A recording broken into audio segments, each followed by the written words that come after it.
Today on Mr. Rodder's Neighborhood, we continue on with weight reduction for our 1963 Buick Special Superstock project car. I had done some research, and research is king here, or key, however you want to look at it, but I like to refer to it as king just because of the way it works out. So I found out like I had alluded to in the first video, that the four-lug bolt pattern is kind of odd and all by itself. And the idea was to change it to 67 through 69 Camaro front hubs are supposed to fit on this car. Which means that there's probably a myriad of Novas and other things that it would work on. But I wanted to retain the disc brakes, or the drum brakes, because that's what would have been on this car, specifically from, essentially, I got to shoot for 1967 AHRA. So this car would have been 4 years old if you're looking at 1967, and it would have had drum brakes all the way around. But there is a key Buick thing that Buick did, specifically to the performance models of Buicks, like Wildcat, Riviera, and Grand Sport Skylarks and such, right? And they used a front aluminum drum. But these little cars, this Buick Special, the F-85 Olds, the Corvair, the Tempest, none of them had an aluminum drum. Or did they? So boom, an aluminum drum. It's not necessarily from a 63 Special.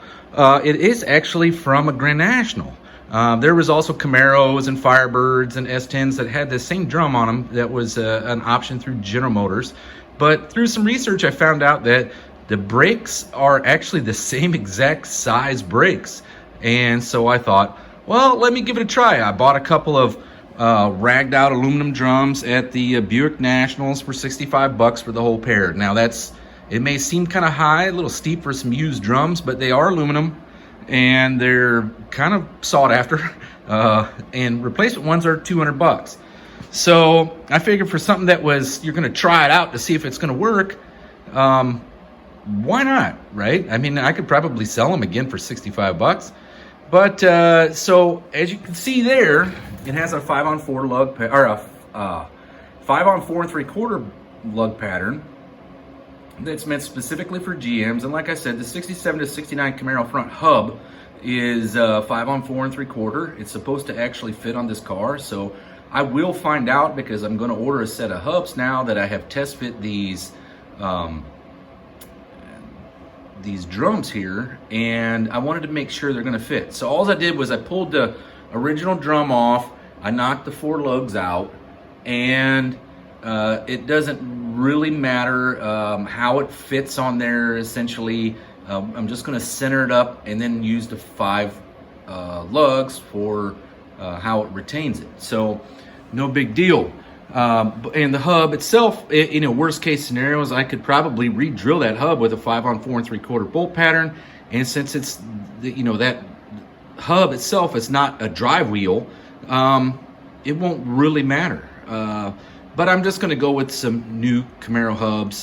Those things right there are 60 years old, and who knows what's going to happen or what they're actually made of. So I figured we could do some comparison, and I've already done it, as you can see there, with the print on the scale. But again, here's my bathroom scale. It is a new day, and I ended up having to bring the scale back out here again. But we're gonna weigh it up and find out what's the difference between these drums. And you got to remember, the drums are unsprung weight. Unsprung weight is like going to a lighter wheel on a car. They say a lighter wheel is worth a tenth. Right? If you have really good billet forged wheels, you might be able to get a 1/10.5 out of it. But the drum, no one ever looks at. The drum is actually the lightest braking option that you have. Well, Buick makes aluminum drums, and I just so need to, who needs big expensive stuff when you could have yourself some factory neato engineering, right? So how much did I take off here? Okay, so we'll find out. Now, this drum is nowhere near as heavy as the steering box. I can tell you that right up front. But to get the scale to turn on here, okay. All right. Oh, I wonder why it's not weighing it up. Let me see here.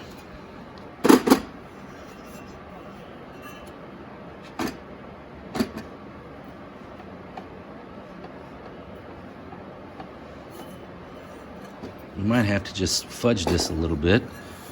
I actually just had it working.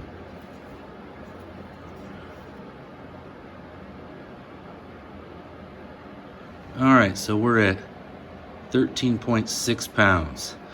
All right.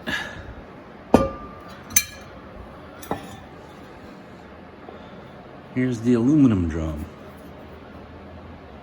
Okay. I imagine this scale is going to get so light it won't even register.